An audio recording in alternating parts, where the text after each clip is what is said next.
الحمد لله رب العالمين والعاقبة للمتقين والصلاة والسلام على سيد الأنبياء والمرسلين سيدنا وحبيبنا وقدوتنا محمد بن عبد الله وعلى آله وصحبه أجمعين أما بعد. قال تعالى في كتابه المجيد أعوذ بالله من الشيطان الرجيم بسم الله الرحمن الرحيم وما أرسلناك إلا رحمة للعالمين. صدق اللہ العظیم. معزز حاضرین گرامی قدر، سیرت النبی صلی اللہ علیہ وسلم میں صلح حدیبیہ کے حوالے سے گفتگو کا سلسلہ جاری ہے اور تقریباً ہماری گفتگو تکمیل کے قریب پہنچ گئی ہے اس موضوع کے حوالے سے. صلح حدیبیہ کے شرائط اور سارے معاملات امید ہے کہ آپ کے ذہن میں مستحضر ہوں گے. جب صلح مکمل ہوئی تو سرکار دو عالم صلی اللہ علیہ وسلم نے واپسی کے لیے رخت سفر باندھا. تھوڑے فاصلے پر چلے تو مکہ مکرمہ کی کچھ خواتین سرکار دو عالم صلی اللہ علیہ وسلم کی خدمت میں آئیں کہ ہم مسلمان ہو چکی ہیں اور آپ کے ساتھ مدینہ ہجرت کرنا چاہتے ہیں. تو آقا نے فرمایا کہ ٹھیک ہے چلو. اب یہ بات جب مکے میں معلوم پڑی تو مکے والوں نے فوراً سوال پوچھا کہ ہم نے تو شرطوں میں ایک بڑی شرط یہ رکھی ہے کہ مکے کا کوئی آدمی اگر مکہ چھوڑ کر ہماری اجازت کے بغیر آپ کے پاس آ جائے تو آپ اس کو واپس لوٹا دو گے. تو آقا نے فرمایا کہ شرط میں لکھا ہوا ہے آدمی اور یہ ہیں عورتیں، لہٰذا کوئی راستہ ہی نہیں. تو مکے والوں نے کہا اچھا ٹھیک ہے لے جاؤ. پھر یہ بڑی تفصیلات ہیں اس کی. سورہ ممتحنہ جو کل 27 پارے آج 28واں پارہ اس میں موجود ہیں. میں اب ساری تفصیلات میں جاؤں گا تو بیچ میں پھر قرآن شریف کے کئی آیتیں آ جائے گی اور بڑا وقت نکل جائے گا. یہ واقعہ ہوا. اس کے بعد پھر رسول اللہ صلی اللہ علیہ وسلم پر یہ آیت نازل ہوئی کہ اب اگر آپ کے پاس مکے سے ہجرت کر کے کوئی خاتون مدینہ آئے تو اس کا امتحان لے لیں، اس کی آزمائش لے لیں اور اس کو اپنے ہاتھ پر بیعت کر لیں اسلام قبول کرنے کے واسطے. اس طرح کی چند آیتیں ہیں. یا ایھا الذین آمنوا اذا جاءکم المؤمنات مہاجرات فامتحنوہن. بڑی تفصیلات ہیں اس کی. تو اس واقعے نے مکے میں موجود مسلمان خواتین کے لیے مدینے کی ہجرت کا راستہ کھول دیا. لہٰذا خواتین کا مسئلہ ختم ہو گیا. عام طور سے یہی چیز پریشان کرتی ہے کہ وہاں خواتین ہیں، پتہ نہیں کس ظلم کی حالت میں ہوں گی. تو یہ حکمت عملی سرکار کی ایسی بنی کہ مسلمانوں کے لیے، مسلمان خواتین کے لیے مدینے کی ہجرت کا راستہ کھلا رہا اور ان کو عافیت مل گئی. جتنا کچھ صلح حدیبیہ بیان ہوا ہے، میں نے گزشتہ کل یہ بتایا تھا کہ صحابہ کرام پر صلح حدیبیہ کی شرائط بڑی بار گزری تھی کہ یہ کس طرح کی شرطیں ہیں. اور سیدنا عمر نے تو بہت زیادہ غم کا اظہار بھی کر دیا تھا. لیکن جب حدیبیہ سے واپس آنا شروع ہوئے تو اللہ نے اس کو کیا کہا؟ بولو، فتح مبین. اور سورت ہی نازل فرما دی انا فتحنا لک فتحا مبینا. اے نبی ہم نے تم کو کھلی ہوئی فتح عطا کی. حالانکہ دوڑ لگا دو تو یہاں سے بھی میں اسکپ کر سکتا ہوں، لیکن اچھا نہیں لگ رہا ہے کیونکہ عموماً سیرت نگاروں نے اس کو موضوع بنایا ہے اور ممکن ہے یہ جو نوجوان بیٹھے ہوئے ہیں ان کے لیے اس میں کوئی راستہ نکل جائے. تو بات آپ یہاں سے سمجھنا شروع کیجئے کہ بظاہر یہ شرطیں اور یہ صلح اور یہ ایگریمنٹ بہت زیادہ پریشر میں اور بہت زیادہ پستی میں ہو کر لیا گیا ہے کہ نہیں ایسا؟ خاص طور سے دو کنڈیشن تو ایسی ہیں کہ جس پر واقعی میں طبیعت بولتی ہے کہ یار یہ تو بہت ہی زیادہ دکھ کی بات ہے. اور قرآن اس کو کیا کہہ رہا ہے؟ فتح مبین۔ حالانکہ ہم جتنے بھی یہاں بیٹھے ہیں نا، ہمارا ایمان بالغیب ہے۔ الف لام میم ذالک الکتاب لا ریب فیہ ھدی للمتقین الذین یؤمنون بالغیب۔ ہم جو ایمان لاتے ہیں نا، بن دیکھے ایمان ہمارے رب نے بول دیا کہ اس میں فائدہ ہے، تو اب ہم کو چاہے اس میں جتنا نقصان اٹھانا پڑے ہم اس پر ہی ایمان لائیں گے۔ ہمارے رب نے بول دیا سود میں نقصان ہے، اب چاہے دنیا سود پر پوری اکانومی کھڑا کرے، ہم کو اس سے کوئی لینا دینا۔ ہمارے رب نے بول دیا سود میں تمہارا نقصان ہے، خلاص بات واضح ہو رہی ہے۔ لیکن کبھی کبھار جی چاہتا ہے کہ یار میرے رب کے راز کو ذرا کھولوں تو صحیح، کیا ایسی چیز ہے کہ جس کو میرے رب نے فتح مبین کہا اور نقشہ ایسا لگ رہا ہے کہ بڑی ہی پریشر میں یہ شرطیں لکھی گئی۔ سیدنا عمر کے وہ الفاظ آپ کو ذہن میں رکھنا چاہیے کہ انہوں نے بار بار کہا یا رسول اللہ یہ کیسی شرطیں ہیں، آپ نے کیسے قبول کر لیا؟ تھوڑا 2 4 5 منٹ لگیں گے، آپ کو سمجھ میں آ جائے گا، اور ہو سکتا ہے درمیان میں کوئی ایسی بات آپ کو سمجھ میں آ جائے جو آپ کے لیے زندگی بھر کا ایک اثاثہ ہو۔ اس کو فتح مبین کہنے کی وجہیں کیا ہے، کیا ریزن ہے؟ دیکھیے، پہلی چیز دیکھیے آپ اس کو، وہ مشرکین اور وہ متکبر کفار جو اسلام کو اپنے پیر کی جوتی بنانا بھی پسند نہیں کرتے تھا کہ نہیں؟ ایک وہ دور، بولو مکے کی سنگلاخ وادیاں، بلال کا تڑپنا، عمار کا رسوا کیا جانا، یاد ہے نا وہ سب منظر پہلے سال کا، کہ بھول گئے بھائی؟ یہ تو بڑے اوپن مضامین ہیں۔ تو وہ مشرکین اور وہ متکبر کفار عرب جو اسلام کو اپنے پیر کی جوتی بنانا بھی پسند نہیں کرتے تھے، اللہ نے آج ان کے لیے وہ گھڑی لا دیا کہ وہ برابری کے لیول پر مسلمانوں سے بات کرنے کو۔ ارے بھائی، یہ اگر اس میں کوئی پولیٹیکل سائنس کا بچہ بیٹھا ہو نا تو وہ اچھل جائے گا۔ میرا مسئلہ یہ ہے کہ کبھی کبھار حاضرین ایسے مل جاتے ہیں کہ جن کا لیول اتنا بلند نہیں ہوتا، لیکن پھر بھی دیکھو سمجھ میں اگر کوئی بات آ جائے تو زہ نصیب۔ وہ مسلمان اور وہ اسلام جن کو کفار تسلیم کرنے کو تیار نہیں تھے اور انتظار میں تھے کہ کب ہم ان کی ناکامی پر ہمارے 36 دانت دکھائیں گے، کہ دیکھو بڑے چلے تھے دنیا اور آخرت میں حکومت کرنے کو۔ ان کا نبی ان سے کہتا تھا کہ تو قیصر پر اور تو کسرا پر حکومت کرے گا، تو فارس پر حکومت کرے گا، تو روم تک اپنی فوجیں لے جائے گا، اور آج ان کا یہ حال ہے کہ کھانے کے لالے پڑے ہوئے ہیں۔ کفار عرب سارے کے سارے اس انتظار میں بیٹھے تھے، لیکن آج ان پر یہ گھڑی آ گئی کہ وہ مسلمانوں سے برابری کے لیول پر بولو بات کرنے کو تیار ہو گئے۔ اسی لیے آپ کو اگر ذہن میں حاضر ہوگی یہ چیز، تو بار بار سرکار دو عالم صلی اللہ علیہ وسلم نے جب عمرے کے لیے نکلے نا تو مشرکین سے عمرے کی بات نہیں کی، سب سے پہلی یہ بات کی کہ ہم یہ چاہتے ہیں کہ تم سے ہمارا ایگریمنٹ ہو جائے۔ بھائی سمجھ رہے ہو بات؟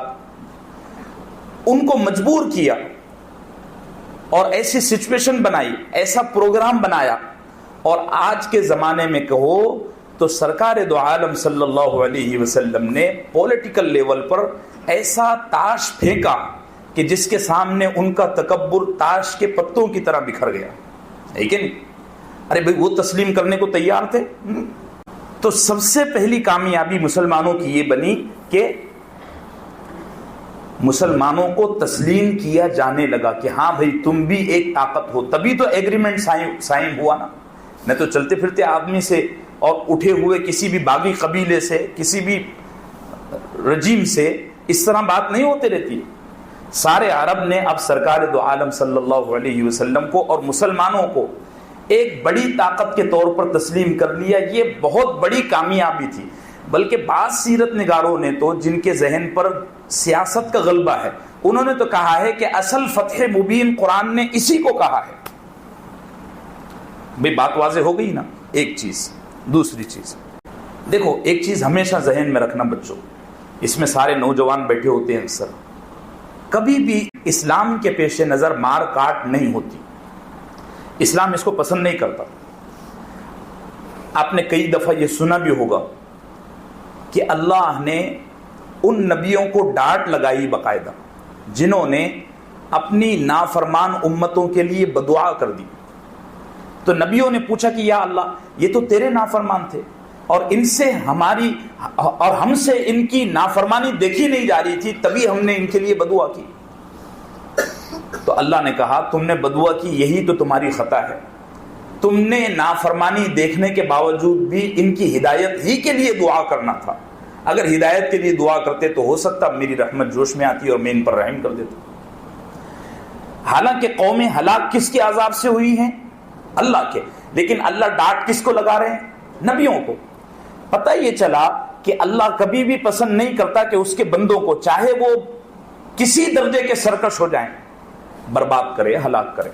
اور ہمارے علماء نے اس کی مثال اس طرح دی ہے جیسے ایک کمار گھڑے بنانے کے بعد کبھی یہ پسند نہیں کرتا کہ اسی کے ہاتھ سے وہ گھڑے گملے ٹوٹ جائیں، کبھی نہیں پسند کرتا۔ اگر ٹیڑھا میڑھا بھی ہوگا نا تو کوشش کرے گا اس کو سدھار دو، لیکن اگر وہ سوکھ کر کڑک ہو جائے تو وہ گملے بنانے والا کسی غریب گراہک کو کم ریٹ پر نکال دیتا ہے، بھئی یہ کیا کہتے ہیں لیکیج پیس ہے، اس کو ڈیفیکٹیو پیس ہے، یہی کہتے ہیں چلو اس کو کم ریٹ پر خرید، لیکن وہ کبھی پسند نہیں کرتا۔ ایسے ہی ہمارا رب ہے جو بندوں کو عذاب دینا کبھی بھی۔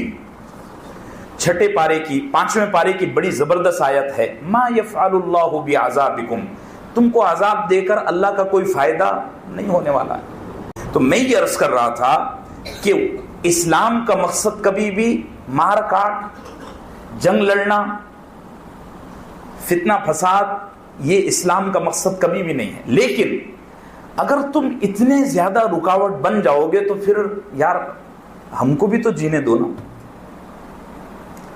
اسلام مجبوری کے درجے میں یہ قدم اٹھاتا ہے، اور مجبوری بھی کس درجے کی؟ جہاں انتہا ہو جائے۔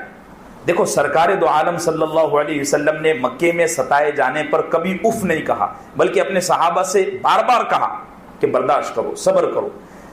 جب ہجرت کا حکم آ گیا آپ نے وہاں سے ہجرت کر لی اور بڑے غمگین انداز میں ہجرت فرمائی۔ آپ سب کو یاد ہوگا کہ مکے کی طرف پلٹ کر دیکھا اور کیا فرمایا کہ اے مکہ تو مجھے بڑا پسند ہے، میں تجھے چھوڑنا نہیں چاہتا تھا، لیکن لوگوں نے اتنا ستایا کہ اب جا رہا ہوں۔ تو اسلام کے پیش نظر کبھی بھی لڑائی جھگڑا نہیں ہوتا۔ میں مسلسل چونکہ غزوات سنا رہا ہوں تو اس میں بعض بچے جوش میں آ جا رہے ہیں کہ ارے بھائی اسلام میں بھی ایسا ایسا مار کاٹ کا حکم ہے۔ حکم نہیں ہے پاگل ہو، بچوں سنو، حکم نہیں ہے۔ آخری درجے میں یہ ہوتا ہے کہ اسلام اس طرح کے احکامات جاری کرتا ہے۔ بات واضح ہو رہی ہے۔ مسئلہ یہ ہوا تھا کہ ہجرت کے بعد بھی مشرکین مکہ بلکہ پورے عرب کے مشرکین مسلمانوں کا پیچھے ہی نہیں چھوڑ رہے تھے، نہ بات رکھنے کی اجازت دے رہے ہیں، نہ کسی کو دعوت دینے کی اجازت دے رہے ہیں، نہ اسلام کو پیش کرنے کا موقع دے رہے ہیں۔ مسلمان جہاں جا رہے ہیں یہ وہاں ان کے پیچھے پہنچ جا رہے ہیں اور وہاں ان کے خلاف فتنہ برپا کر رہے ہیں۔ بدر کا جو واقعہ ہوا تھا آپ کو پتا ہوگا کہ وہ بھی ایکسیڈنٹلی ہو گیا تھا، سرکار فوج لے کر لڑنے نہیں گئے تھے۔ احد میں بھی فوج لے کر بولو وہی لوگ آئے تھے نا بھی۔ احزاب میں بھی فوج لے کر، بنو قریظہ میں بھی بدماشی کس نے کیا؟ یہودیوں نے۔ تو اسلام کبھی بھی مار کاٹ کو پسند نہیں کرتا۔ اب دیکھو اس پورے معاملے میں جب یہ ایگریمنٹ ہو گیا کہ 10 سال تک پورے عرب میں مسلمان کسی سے نہیں لڑیں گے، نہ مسلمانوں سے کوئی لڑے گا، تو اس میں مسلمانوں کا بڑا فائدہ ہوا۔ اور بعض سیرت نگاروں نے لکھا ہے کہ سرکار دو عالم صلی اللہ علیہ وسلم کو رحمت للعالمین کہا گیا ہے قرآن میں، یعنی پچھلے جتنے نبی تھے ہر نبی کسی علاقے کے لیے آتا تھا۔ جیسے شعیب علیہ السلام مدین کے لیے، موسیٰ علیہ السلام مصر والوں کے لیے، لوط علیہ السلام فلاں جگہ کے لیے، حضرت سیدنا ابراہیم علیہ السلام ملک شام اور حجاز کے لیے، کچھ علاقوں کے لیے۔ ہمارے نبی کی خاصیت یہ ہے کہ آپ تمام عالم کے لیے۔ مسئلہ یہ ہو گیا تھا کہ سرکار دو عالم صلی اللہ علیہ وسلم کو اپنے دین کی تبلیغ اور اپنے دین کی دعوت پہنچانے کے لیے یہ کفار قریش رکاوٹ بنے ہوئے تھے. انہوں نے مدینے میں رہنا حرام کر دیا تھا تو عرب سے باہر جانے دیتے. لیکن 10 سال کا جب ایگریمنٹ ہو گیا تو امن و امان ہو گیا. اب مسلمانوں کے لیے نہ صرف عرب بلکہ پوری دنیا کے دروازے کھل گئے. اسی لیے سرکار دو عالم صلی اللہ علیہ وسلم نے کیا پولیٹیکل لیول پر سرکار نے زبردست فیصلہ لیا. ہر قیمت پر امن کا معاہدہ کیا, امن کا ایگریمنٹ کیا, شانتی کو سائن کیا ہر قیمت پر. حالانکہ آپ کو پتا تھا یہ اس میں یہ نقصان ہو رہا ہے, یہ نقصان ہو رہا ہے. کیا میرے نبی کی آنکھوں سے یہ بات چھپی ہوئی تھی؟ نہیں. لیکن آپ نے جس حکمت کے ساتھ, اس وقت کی سب سے بڑی ضرورت اسلام کے لیے امن و امان تھا, آپ نے اس کو سائن کیا. اب آپ دیکھیے احزاب میں کتنے مسلمان تھے غزوہ خندق میں؟ بولو کل ملا کے 3000. لیکن آپ دیکھیں گے کہ فتح مکہ کے موقع پر مسلمان 10,000 ہو گئے, جو اس زمانے کے اعتبار سے بہت بڑی آبادی تھی. چند سالوں میں اسلام کی دعوت اتنی پھیلی کہ سینکڑوں لوگ آ گئے اسلام کے دامن میں. بات واضح ہو رہی ہے. تو امن معاہدے سے اسلام کا دعوتی اعتبار سے بہت بڑا فائدہ ہوا. علماء نے یہاں تک لکھا ہے کہ یہ امن معاہدہ اصل میں مسلمانوں کے لیے پوری دنیا کے دروازے کھل جانے کی ایک کنجی مل گئی تھی, اور ہوا ایسا. ابھی آپ آگے دیکھیں گے, آج ہی انشاءاللہ میں کوئی ایک آدھ واقعہ سنا بھی دوں گا. ایک دوسرا فائدہ, تیسری چیز, اس کو ذرا سمجھنا, میں اشارے دیتا چلوں گا. اس زمانے میں ہم انڈیا والوں سے, بلکہ پچھلے 60-70 سالوں سے مسلمانوں سے کیا خطا ہوئی ہے جس کی سزا ہم اب تک بھگت رہے ہیں. اس معاہدے سے, اس ایگریمنٹ سے عرب کے مشرکین میں پھوٹ پڑ گئی. کیا ہو گیا؟ عرب کے مشرکین میں پھوٹ پڑ گئی. ہر قبیلے کو اپنی پڑ گئی. پہلے کیا ہوتا تھا, آپ نے دیکھا ہوگا غزوہ احزاب میں بنو سلیم, بنو غطفان اور کفار قریش اور بھی ان کے ساتھ کئی قبیلے مل کر شامل ہو گئے. تو کئی قبیلے جڑ کر اسلام کا مقابلہ کر رہے تھے. مسئلہ یہ ہو گیا تھا کہ اسلام تنہا اور مشرکین, یہود اور نصارہ اور مشرکین کے سارے قبائل ایک ہو گئے. اس ایگریمنٹ کا فائدہ یہ ہوا کہ مشرکین میں پھوٹ پڑ گئی. بنو غطفان الگ ہو گئے. انہوں نے کہا تم نے ہم سے پوچھے بغیر کیسے ایگریمنٹ سائن کر لیا؟ اور یہود و نصارہ تو پہلے ہی جلا وطن کر دیے گئے تھے. بنو سلیم ویسے ہی لاپتہ ہو گئے. بنو خزاعہ نے اس ایگریمنٹ کے ہوتے ہی فوراً سرکار دو عالم صلی اللہ علیہ وسلم کے ساتھ اتفاق کر لیا کہ ہم آپ کے ساتھ ہیں, اگرچہ ہم اپنے مذہب میں مشرک رہیں گے لیکن ہم آپ کے ساتھ ہیں. تو اس ایگریمنٹ سے مسلمانوں کا اور اسلام کا یہ ایک بہت بڑا فائدہ ہوا کہ مشرکین کی جو جمعیت تھی, جو گروپ تھا ان کا, اور وہ پورے کے پورے اسلام کے خلاف ہر وقت لڑنے کے لیے تیار ہو جاتے تھے, ان میں کیا ہو گئی؟ پھوٹ پڑ گئی. اس کی مثال دوں موجودہ, آپ کو سمجھ میں آئے گا. یہ سب سوکھا ہو جا رہا اور یہ نیند کا ٹائم ہے. دیکھو سن 47 میں جو تقسیم ہوئی, اس تقسیم سے مسلمانوں کی یہ بہت بڑی غلطی ہے جس کا خمیازہ ہم اب تک بھگت رہے ہیں اور آگے بھی بھگتتے رہیں گے, الا یہ کہ کوئی معجزہ ظاہر ہو جائے. ہم امید رکھتے ہیں اللہ سے. اپنے رمضان کا مہینہ ہے, مبارک محفل ہے, دعا کریں اللہ کوئی سبیل ہمارے لیے نکال دے. مسلمانوں نے کیا کیا؟ انڈیا کے اس وقت کا متحدہ جو انڈیا تھا, انہوں نے کیا کیا کہ ایسا فیصلہ لیا کہ اس فیصلے کی وجہ سے ہندوستان کے سارے مشرک قبائل ایک ہو گئے. صحیح ہے, سب بات واضح ہو رہی, کلیئر ہو رہا ہے نا میں کیا کہہ رہا ہوں؟ ورنہ اچھا, میں صرف مشرک نہیں, ہر وہ قبیلہ, ہر وہ قوم جو اسلام کے علاوہ کوئی مذہب رکھتی تھی, وہ سارے کے سارے ایک ہو گئے. وہ بیوقوف مسلمان جذبات میں لا الہ الا اللہ کا فریب کھا کر انہوں نے ایک چھوٹی سی ٹکڑی لے لی اور اپنا ملک بنا لیا اور چلے گئے. سب سے اہم سوال تو یہ ہے کہ کیا وہاں ابھی بھی اسلام نافذ ہو سکا ہے؟ سچے دل سے بولنا. میں تو ایک چھوٹا سا بچہ ہوں بھائی. کچھ ہوا ہے؟ ارے بول تو بول. کچھ ہوا ہے؟ ابھی وہاں یہی طے نہیں ہو سکا کہ اسلام ہے کیا. ہر دن وہاں کی پارلیمنٹ میں روزانہ نیا اسلام پیش ہوتا ہے. وہ تو چلے گئے یہاں سے, اور ہمارا یہاں کیا حشر ہوا اگر وہ فیصلہ. اس سے سب سے بڑا نقصان مسلمانوں کا یہ ہوا کہ ہندوستان کی تمام مشرق قومیں ایک صف میں چلی گئی. آپ اس دن وہی بات کر رہے تھے, اب اس کو اس سیرت سے جوڑیے کہ تمام مشرق قومیں ایک صف میں چلے گئی اور مسلمان منتشر ہو گئے, اور اتنے منتشر ہوئے کہ ایٹم کے ذرات سے بھی زیادہ بکھر گئے. سنی, دیوبندی, تبلیغی اور کیا اہل حدیث, اور پھر یہ اور پھر یہ اور پھر یہ. یعنی ٹکڑے نہیں ہوئے مسلمانوں کے, ٹکڑوں کے ٹکڑے ہو گئے. یہ ہاتھ کے ٹکڑے ہوئے, یہ ہاتھ کا ٹکڑا ہوا, پھر ٹکڑے کے ٹکڑے کے ٹکڑے, سب ستیہ ناش ہو گیا. کچھ بچا ہے؟ اتنی سیدھا اور اتنی سمپل گیم تھی کہ گلاب جامن سے بھی زیادہ. کھا کے دیکھنا افطار میں گلاب جامن. وہاں کی آبادی کتنی ہے بولو ابھی فی الحال؟ 22 کروڑ. انڈیا میں مسلمانوں کی آبادی کتنی ہے؟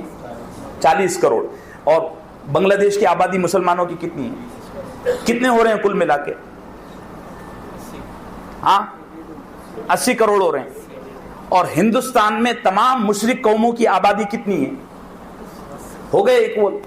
اگر یہاں ڈیموکریسی بھی رہتی نا تو مسلمانوں کا فائدہ ہی فائدہ تھا. ہر ٹاس ہم نے ہی جیتنا تھا, لیکن کچھ جذباتی لوگ اٹھے جو لندن سے پڑھ کے آئے تھے, کچھ لوگوں نے ان کو بنا دیا بھائی قائد اعظم, چل پڑے ان کے پیچھے. ایک جھوم چل پڑا بے وقوفوں کا. مولانا ابوالکلام آزاد رحمۃ اللہ علیہ کا بڑا پیارا جملہ ہے کہ بارش برسی اور ایک سیلاب آیا, اس سیلاب نے ساری گندگی کو یہاں سے اٹھا کر لے کے گیا. اتنا نقصان ہوا کہ میں اپنی نجی محفلوں میں کہتا ہوں کہ ہندوستان کے مسلمانوں کے دو فیصلے ایسے ہیں کہ ان فیصلوں کا نقصان قیامت تک ممکن نہیں ہے کہ صحیح کیا جا سکے. ایک فیصلہ تو یہ ہے, ایک فیصلہ میں بولنے کی ہمت نہیں کرتا. ہمیں امید ہے اپنے رب سے کہ ہمارا رب کبھی بھی کایا پلٹ سکتا ہے. ہمارا رب اسباب کا محتاج نہیں ہے, مسبب الاسباب ہے.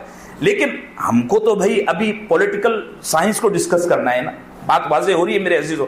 میں یہ کہنا چاہتا ہوں کہ آئندہ کبھی بھی زندگی میں ہمارے بعد تم ہی رہو گے. کچھ سالوں کے بعد ہم تو زمین کے تلے دب جائیں گے, مٹی ہو جائیں گے. یہ بچے ہمارے بعد رہیں گے. ایسی غلطی کبھی مت کرنا کہ مسلمانوں میں پھوٹ پڑے. کبھی مت کرنا, چاہے تم کو جو قیمت ادا کرنی پڑے. کریں گے بھائی ایسا؟ کبھی یہ غلطی مت کرنا. یہ میں اس لیے بھی کہہ رہا ہوں کہ اس وقت ہمارا ملک سمجھو, اس کو سمجھو توجہ کے ساتھ. اس وقت ہمارا ملک ایک بہت بڑے فیصلہ کن موڑ پر کھڑا ہے. یہاں بھی اگر ہم نے کوئی غلط فیصلہ لے لیا نا تو جیسے پچھلے 100 سال سے مار کھاتے آ رہے ہیں نا, ایسے اگلے 100 سال مار کھانے کے لیے پیٹ کو تیار کر لو. کوئی تمہیں نہیں چھڑا سکے گا,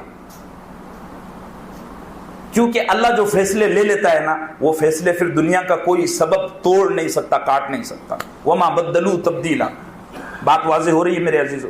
سرکار دو عالم صلی اللہ علیہ وسلم نے اس معاہدے میں, اس ایگریمنٹ میں, اس ٹیبل ٹاک میں جو بہترین طریقے سے مشرکین کو منتشر کیا, سب سے بڑا اس کا یہ فائدہ ہوا کہ عرب کے سارے قبائل منتشر ہو گئے. اور یہی وجہ ہے کہ مشرکین مکہ, کفار قریش, جو ہر قبیلے سے ملنے میں رکاوٹ بنے ہوئے تھے, اس ایگریمنٹ کے بعد سرکار دو عالم صلی اللہ علیہ وسلم نے گروپ در گروپ صحابہ کو الگ الگ قبیلوں سے ملاقات کے لیے بھیجا اور بڑے لوگ مسلمان ہوئے. بات واضح ہو گئی. یہ 3 فائدے اس وقت کافی ہیں, حالانکہ میں اور بھی نوٹس چڑھا کے لایا ہوں. ہاں اب دیکھیے, ایگریمنٹ میں 4 شرطیں تھیں. 4 شرطوں میں ایک شرط ایسی تھی جو نہایت دل دوست تھی, وہ یہاں چبھ رہی تھی ہم کو بھی. وہ شرط کیا تھی کہ اگر مسلمانوں کا کوئی بندہ مکہ آ گیا تو مکے والے اس کو واپس نہیں کریں گے, اریسٹ کر لیں گے. اور اگر مکے والوں کا کوئی بندہ مسلمانوں کے پاس آ گیا تو مسلمان اس کو واپس کر دیں گے. یہ وہ شرط تھی کہ سیدنا عمر بفرے ہوئے شیر کی طرح پھر رہے تھے, یا رسول اللہ آپ نے کیسا فیصلہ لے لیا. اب دیکھو, بندے کا اگر اللہ پر ایمان ہو اور اللہ سے سچا تعلق ہو, صبر ہو اور کام کرنے کا سلیقہ ہو, تو اللہ کی مدد شامل حال ہوتی ہے۔ اس شرط سے مسلمان مدینہ آنے کے بعد بھی بڑے پریشان رہتے تھے کہ مکے میں جو مسلمان ہو رہے ہیں ان کا کیا، ان کا کیا، ان کا کیا۔ اب یہ بڑا اچھا واقعہ ہے، اللہ نے مسلمانوں کے لیے ایک دروازہ کھولا۔ واقعہ یہ ہوا کہ مکہ مکرمہ سے ایک صحابی حضرت سیدنا ابو بصیر رضی اللہ عنہ، یہ کسی طرح بھاگ بچا کر مدینہ آئے۔ ان کو پتہ نہیں تھا کہ کیا ایگریمنٹ ہوا ہے۔ بھاگ بچا کر اپنی جان لے کر، کچھ سامان لے کر مدینہ منور آئے، سرکار کے پاس آ کر بیٹھے۔ سرکار نے فرمایا کہاں سے آئے؟ کہا مکے سے۔ تو سرکار نے فرمایا تم تو یہاں پہنچ گئے، تمہارے پیچھے پولیس والے بھی آ رہے ہوں گے۔ اور ایسا ہی ہوا۔ چند دن گزرے، مکے سے 2 بندے حضرت ابو بصیر کو گرفتار کرنے کے لیے آ گئے۔ سرکار نے فرمایا میں تو ایگریمنٹ سے پریشان ہوں، میں تو ایگریمنٹ سے اب کچھ کر نہیں سکتا، لہٰذا تم ان کے ساتھ چلے جاؤ۔ تو حضرت ابو بصیر رضی اللہ عنہ نہ چاہتے ہوئے، اور مدینے کے تمام صحابہ نہ چاہتے ہوئے، چونکہ ہاتھ بندھے ہوئے تھے نا، قانون تو قانون ہوتا ہے، جانا پڑا۔ اب ابو بصیر رضی اللہ عنہ مدینہ سے نکلے، ذوالحلیفہ ایک جگہ ہے وہاں پہنچے۔ تو جب ذوالحلیفہ پہنچے نا تو ان کا یہ پیٹ رسیوں سے جکڑا ہوا تھا، یعنی یہ گرفتار کر کے لے جائے جا رہے تھے، پیٹ جکڑا ہوا۔ تو ان کے ساتھ وہ جو 2 آدمی تھے مکے سے جو آئے تھے، ان کو گرفتار کر کے لے جا رہے تھے، وہ کہنے لگے یار صبح سے چل رہے ہیں، ذرا کچھ ناشتہ واشتہ کر لیتے ہیں۔ آج کے زمانے میں بولے تو ڈھابے پر اترے۔ تو ایک ساتھی نے اپنے پاس سے کھجوریں نکالی اور کہا چلو کھاتے ہیں، کھانا شروع کیا۔ تو حضرت ابو بصیر رضی اللہ عنہ دونوں کو دیکھ رہے ہیں، اب دیکھتے دیکھتے کہنے لگے ماشاءاللہ تیری تلوار بڑی زبردست ہے، بہت زبردست ہے۔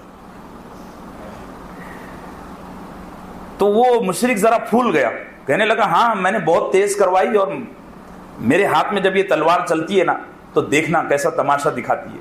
وہ پھول کر کپا ہو گیا اور اچھل گیا۔ ابو بصیر رضی اللہ عنہ کہنے لگے ذرا بتا تو صحیح، آپ دیکھنے تو دے کہاں کی بنی ہوئی ہے، چائنا کی ہے کہ کہاں کی ہے، اس طرح۔ تو وہ خوش ہو کر کھجور منہ میں ڈال، اچھا لو دیکھو دیکھو دیکھو۔ حضرت ابو بصیر نے پہلے گھمائی، پوری طرح چیک کیا، ایک وار کیا تو 2 میں کا 1 کلیئر ہو گیا۔ اب ایک بچا، تو اس پر ایسی دہشت سوار ہوئی کہ اس نے ایک کو تو مار دیا، اور ایسی چالاکی سے مارا کہ اب میں اس کا مقابلہ نہیں کر سکتا، اور دوسرا جو تھا وہ ویسے ہی مریل تھا۔ تو وہ واپس بھاگتا ہوا مدینہ آیا، سرکار کے پاس آ کر بیٹھ گیا، اے محمد ہم کو بچا لو، تمہارے بندے نے ہمارے ایک بندے کو مار دیا ہے۔ سرکار نے فرمایا میں کچھ نہیں کر سکتا، میں نے گرفتار کر کے تمہارے حوالے کیا تھا، تم نے اسے نہیں لے گیا تو میں کیا کروں۔ لیکن سرکار نے فرمایا اس کا دل بڑا خوف زدہ ہے، اس کو ذرا تسلی دو۔ آپ کو معلوم تھا پیچھے سے وہ آ رہا ہوگا ابو بصیر۔ ابو بصیر واپس مسجد نبوی میں آئے، یا رسول اللہ آپ نے اپنے معاہدے کے مطابق مجھے ان کے حوالے کر دیا تھا، آپ کا کام ختم ہو گیا، آپ ادھر بیٹھو، اب بیچ میں بولنا مت، میرے اللہ نے میرے دل میں یہ حکمت ڈالا، اس کے مطابق میں نے فیصلہ لیا، کہاں ہے وہ بتا اس کو، اب یہ چھپ رہا ہے۔ سرکار دو عالم صلی اللہ علیہ وسلم نے فرمایا ابو بصیر تم ایسا کر کے جنگ کی آگ بھڑکا دو گے، ابھی کچھ مہینے تو ہوئے ہیں، اتنا بڑا ایگریمنٹ ہوا ہے، ایسا مت کرو۔ ابو بصیر رضی اللہ عنہ نے فرمایا چلیے ٹھیک ہے، میں اس کو زندہ چھوڑتا ہوں اور میں اپنا کوئی اور مقام اپنا لیتا ہوں۔ وہ مدینہ منورہ سے نکلے اور 13-14 میل کے فاصلے پر ایک سمندر کے کنارے پر انہوں نے اپنی جھونپڑی بنائی اور وہیں رہنے لگے۔ اب یہ شور ہو گیا مکے میں کہ ایک بندہ نہ مدینے کا رہا نہ مکے کا رہا، اس نے بیچ میں اپنا کوئی الگ محل بنایا ہوا ہے۔ تو یہ بات ہوتے ہوتے پہنچی ابو جندل رضی اللہ عنہ، جن کا کل ذکر گزرا، سہیل بن عمرو کے بیٹے، ان کو پتا چلا۔ تو وہ آزاد گھوم رہے تھے، ان کے باپ نے ان کو آزاد اس لیے کیا ہوا تھا کہ اب تو ایگریمنٹ ہے، اب تو کوئی جا نہیں سکتا، گیا بھی تو پکڑ کے واپس آئے گا۔ انہوں نے موقع دیکھا اور انہوں نے بھی مکے سے فرار اختیار کر کے ڈھونڈتے ڈھونڈاتے ابو بصیر کو جوائن کر لیا۔ یک نہ شد دو شد، یہ 2 ہو گئے۔ اب یہ 2 ہو گئے نا تو انہوں نے کیا کیا انہوں نے یہ کیا کہ جو بھی مشرکین کا قبیلہ ادھر سے گزرتا اس کو برابر جوتے مارتے، آنا جانا سونا کھانا پینا حرام کر دیا دونوں نے۔ اس کے بعد یہ واقعہ ہوا کہ مکے میں یہ شور ہو گیا اور اللہ نے ان دونوں بزرگوں کا مکے والوں پر ایسا ڈر ڈال دیا کہ حالانکہ یہ دو تھے لیکن ان کے مقابلے کے لیے کوئی آتا نہیں تھا. اب مکے میں یہ بات پھیل گئی تو جو وہاں چھپ چھپا کر مسلمان دل میں بیٹھے ہوئے تھے انہوں نے سوچا اب ہم مدینہ تو جانے سے رہے, لہٰذا تیسرے گروپ کو جوائن کرنے میں عافیت ہے. وہ سارے کے سارے مکے سے ہجرت کر کے مدینہ تو نہیں آئے, وہ تیسرے گروپ کے پاس چلے گئے. ہوتے ہوتے وہ 40-45 لوگوں کا گروپ بن گیا اور انہوں نے جو رکھڑے لگائے ہیں پھر مکے والوں کو کہ تنگ کر دیا.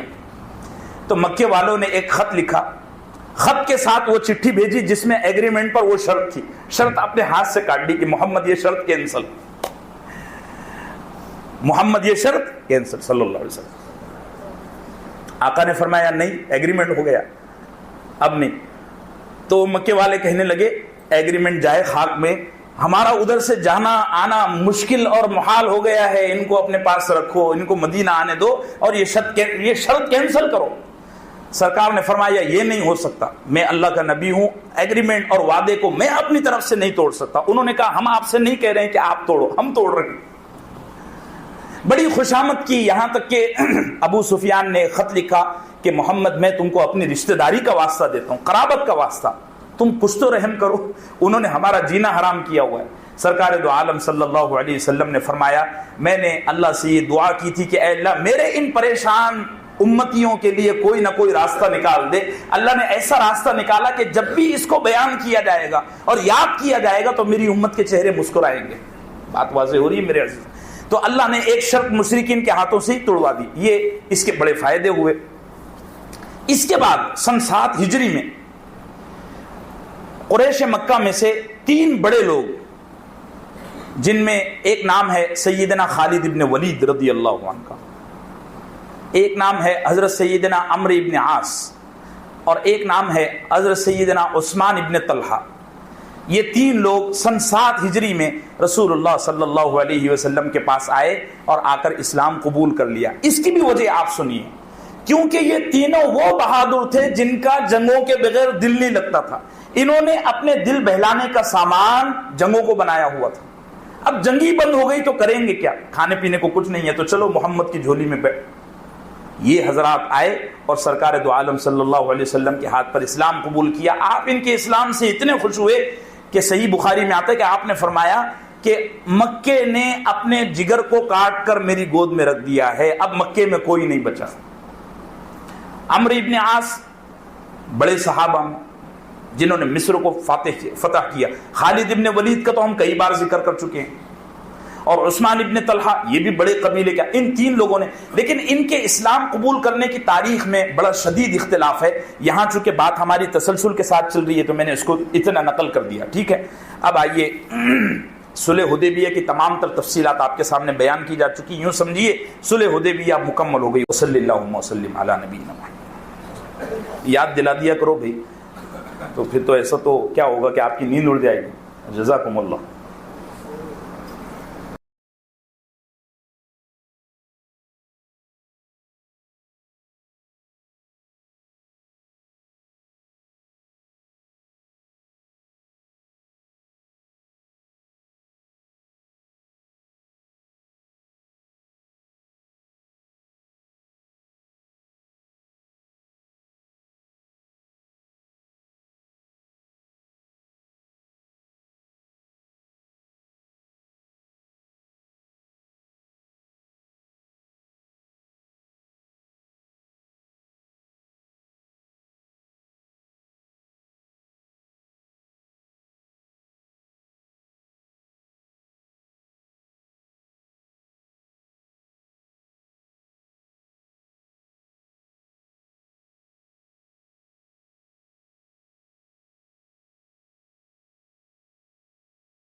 حجاز کے دو قبیلے تھے، عقل اور عرینہ.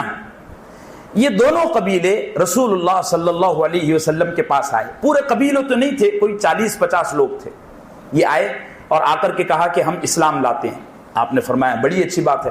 ان کو کلمہ پڑھایا گیا، انہوں نے اسلام قبول کیا. پھر انہوں نے کہا ہم ایسے کہ ایسے ہی واپس چلے جائیں گے تو جاہل رہیں گے، آپ ہم کو اجازت دیں، ہم یہاں مسجد میں رہ کر دین کی کچھ تعلیم حاصل کرتے ہیں. سرکار دو عالم صلی اللہ علیہ وسلم نے فرمایا جی ٹھیک ہے. اب وہ مسجد میں رہنے لگے. صحابہ اپنے گھروں سے ان کے لیے کھانا لاتے، لیکن ان کا دل اسلام پر جمع نہیں تھا. اور میں ایک روایت آپ کو پچھلے سال سنا چکا ہوں کہ مدینے کی یہ خاصیت ہے کہ جس کا دل اسلام پر نہیں جمع ہوتا، دل کے اعتبار سے جس کا دل اسلام پر جمع نہیں ہوتا، اس کو مدینے کی آب و ہوا راس نہیں آتی. یہ وہاں رہتے رہتے بہت بیمار ہو گئے، ان کے پیٹ پھول گئے، سانس لینا مشکل ہو گیا. تو یہ سرکار دو عالم صلی اللہ علیہ وسلم کی خدمت میں آ کر فرمایا ہم کو مدینے کی آب و ہوا راس نہیں آ رہی، کلائمیٹ نہیں برداشت ہو رہا. تو آپ نے ان کے چہرے دیکھ کر اندازہ لگا لیا کہ یہ کچھ نہ کچھ گڑبڑ کرنے والے ہیں. آپ نے فرمایا یہ جو بیت المال کے اونٹ ہیں نا، ان کا دودھ اور پیشاب پیو تو تم کو شفا مل جائے گی. انہوں نے وہ کرنا شروع کیا، اونٹوں کا دودھ پیتے اور پیشاب بھی پیتے تو ان کو شفا مل گئی. جب ذرا اچھے ہوئے نا تو ان کم بختوں نے انہی اونٹوں کے چرواہوں کو بڑی بے دردی سے قتل کیا. قتل کرنے کی ترتیب یہ رکھی کہ سر آخر میں کاٹتے، پہلے ہاتھ کاٹتے، پیر کاٹتے، ناک کاٹتے، پھر سر اڑاتے. اور اس طرح قتل کر کے بیت المال کے یعنی مسلمان فقراء اور غربا کے جو جانور تھے، اونٹ، بکریاں، بھیڑ وغیرہ، ان سب کو اٹھا کر لے کر بھاگے. سرکار دو عالم صلی اللہ علیہ وسلم کے سامنے ان چرواہوں کو جب لایا گیا، آپ بڑے غمگین ہوئے، ہاتھ اٹھا کر دعا، اللہ یہ بھگوڑے جہاں بھی گئے ہوں تو ان کے لیے راستہ عورت کے کنگن سے بھی زیادہ تنگ کر دے، اور ان کی آنکھوں پر ایسی پٹی باندھ دے کہ یہ موسیٰ کی امت کی طرح بھٹکتے رہیں بھٹکتے رہیں بھٹکتے رہیں. پھر صحابہ کو فرمایا جاؤ فلاں جگہ وہ تم کو مل جائیں گے. چنانچہ صحابہ اکرام وہاں گئے اور ان کو وہاں گرفتار کیا. ان کو سزا یہ دی گئی کہ گرم سلاخیں ان کی آنکھوں میں پھیری گئی اور اس کے بعد ان کو قتل کیا گیا. یہ 4 سریے ہیں جو واقعہ افک کے بعد الگ الگ مراحل پر پیش آئے. اللہ جل جلالہ سے دعا فرمائیں کہ اللہ ہم سب کو نبی صلی اللہ علیہ وسلم کا سچا عاشق اور متبع بنائے. صلی اللہ وسلم علی نبی.